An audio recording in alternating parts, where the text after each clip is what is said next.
Halo, apa kabar teman-teman semua? Semoga teman-teman selalu dalam kondisi sehat dan baik-baik aja ya.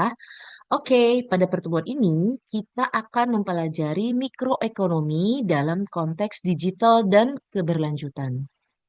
Mikroekonomi membahas perilaku konsumen, perusahaan, struktur pasar, serta mekanisme harga dan alokasi sumber daya.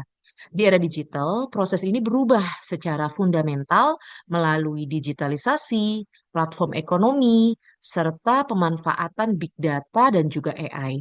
Di sisi lain, prinsip keberlanjutan menekankan pentingnya keseimbangan antara efisiensi ekonomi, kelestarian lingkungan, dan juga keadilan sosial. Transformasi digital mengubah cara agen ekonomi berinteraksi. Biaya transaksi menjadi lebih rendah, informasi semakin simetris, dan banyak keputusan ekonomi terotomatisasi. Dampaknya, permintaan dan penawaran menjadi lebih elastis, persaingan meningkat, dan muncul skala ekonomi digital. Contohnya dapat kita lihat pada marketplace seperti Tokopedia, Shopee, yang mempertemukan penjual dan pembeli secara langsung dan mendorong persaingan harga. Digitalisasi juga melahirkan struktur pasar baru seperti platform dua sisi, monopoli berbasis data, dan oligopoli digital.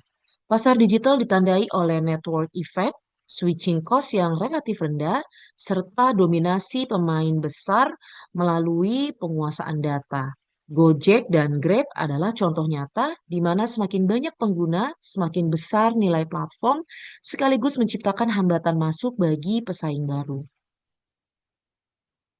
Konsumen digital bersifat rasional terbatas, sangat dipengaruhi ulasan, rating, dan algoritma rekomendasi. Prinsip keberlanjutan mengubah preferensi mereka, terlihat dari meningkatnya permintaan produk ramah lingkungan dan kesadaran terhadap jejak karbon. Dalam mikroekonomi, hal ini berkaitan dengan maksimasi utilitas yang kini memasukkan variabel keberlanjutan seperti pada penggunaan eco-label dan aplikasi carbon footprint tracker.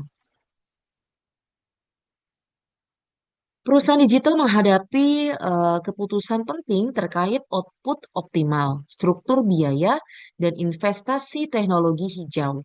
Keberlanjutan diintegrasikan melalui inovasi hijau, ekonomi sirkular, dan efisiensi energi. Contohnya, Netflix mengoptimalkan data center untuk mengurangi konsumsi energi, sementara Unilever memanfaatkan data analitik untuk menekan limbah produksi. Dalam pasar digital, mekanisme harga berkembang melalui dynamic pricing, personalized pricing, dan model freemium. Untuk mendukung keberlanjutan, harga juga digunakan sebagai instrumen internalisasi biaya lingkungan, seperti contoh pricing dan green premium. Konsep eksternalitas, pajak Figovian, dan subsidi hijau menjadi dasar kebijakan. Misalnya subsidi kendaraan listrik atau insentif ride-hailing ramah lingkungan. Ekonomi digital menciptakan eksternalitas negatif seperti konsumsi energi data center dan limbah elektronik, tetapi juga eksternalitas positif berupa efisiensi distribusi dan pengurangan emisi. Teknologi berperan penting dalam mengelola eksternalitas ini, misalnya melalui smart grid dan IoT. Contohnya, smart meter membantu rumah tangga menghemat energi dan platform agritech membantu petani mengurangi penggunaan pupuk. Regulasi pasar digital dan keberlanjutan. Pasar digital membutuhkan regulasi untuk melindungi konsumen, menjaga persaingan usaha, dan melindungi data pribadi. Dari sisi keberlanjutan, regulasi mencakup ESG reporting, carbon disclosure, dan green digital policy. Contohnya adalah regulasi data center ramah lingkungan di Uni Eropa serta kebijakan TKDN dan green compliance di Indonesia. Digitalisasi membuka peluang besar bagi UMKM melalui penurunan biaya masuk pasar dan akses pembiayaan digital. UMKM berkelanjutan ditandai oleh produksi berbasis lokal, pengurangan limbah, dan pemanfaatan platform digital. Contohnya, UMKM menggunakan media sosial dan marketplace untuk menjual produk ramah lingkungan, serta dukungan platform link UMKM dari BRI.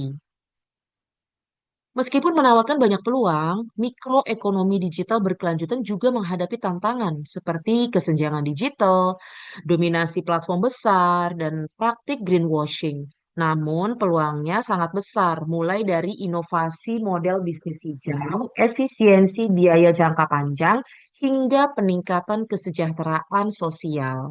Bagi pemerintah, hal ini diperlukan regulasi yang mendukung inovasi sekaligus keberlanjutan.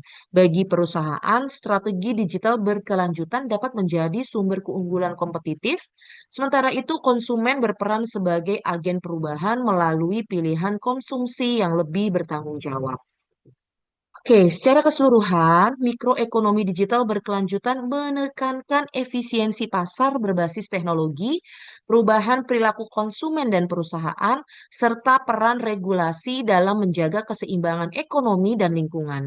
Integrasi digitalisasi dan keberlanjutan bukan hanya tuntutan moral, tetapi juga strategi ekonomi rasional dalam jangka panjang. Oke, terima kasih atas perhatian teman-teman semua. Semoga materi ini membantu memahami bagaimana mikroekonomi berkembang dalam era digital yang berkelanjutan. Terima kasih untuk perhatiannya.